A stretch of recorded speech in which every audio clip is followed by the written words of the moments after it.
che Forse è svanito il sogno scudetto dell'Inter, ciò significa che forse Bassellini l'anno prossimo cambierà bandiera. È stato un disastro per l'Inter e la scusa della sfortuna, ecco un tiro di Baresi respinto dalla traversa, non è stata accettata nemmeno dai super tifosi. Il Cagliari ha dato l'anima ed ha cavato il massimo avendo saputo approfittare della sbronza interista.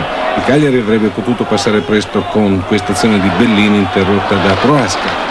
È passato invece quasi per caso con Piras, il quale, intercettato un tiro di Quagliozzi, si è autosmistato davanti a Bordon. La difesa dell'Inter faceva acqua ed il Cagliari vi ha galleggiato benissimo, avendo anche alle spalle un Corti sicurissimo tra i pali. Eccolo neutralizzare Oriali. Nel secondo tempo gli interisti si sono rovesciati disordinatamente in area avversaria e Bagni è stato tra i più insidiosi. Suo, di testa, il gol del pareggio. Segnato il gol, Bagni ha avuto una crisi isterica, di pianto. Da tempo era nel mirino della critica e oggi la sua buona prova è coincisa con la sconfitta.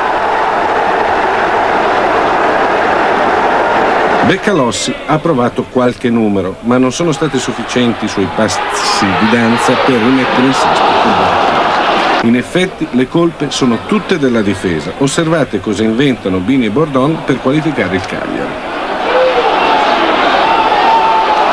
Ancora in svantaggio, l'Inter ha proseguito la marcia autolesionistica scoprendosi vistosamente e dando a Piras spazio per il terzo gol. Va detto dell'autore del lancio, Marchetti, un giocatore di grosso talento, strano non sia stato ancora addocchiato da società miliardarie.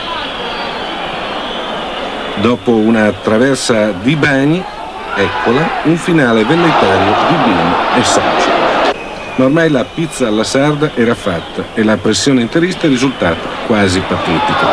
Guardate cosa hanno combinato piuttosto ancora i difensori dopo questo calcio di punizione di Oriali. Bordon galoppa fuori dalla sua giurisdizione e Bergomi lo protegge sul tiro di Restello. Fuori i tifosi insultano tutti, dentro Bergomi, lo zio per la nota saggezza, risponde come può.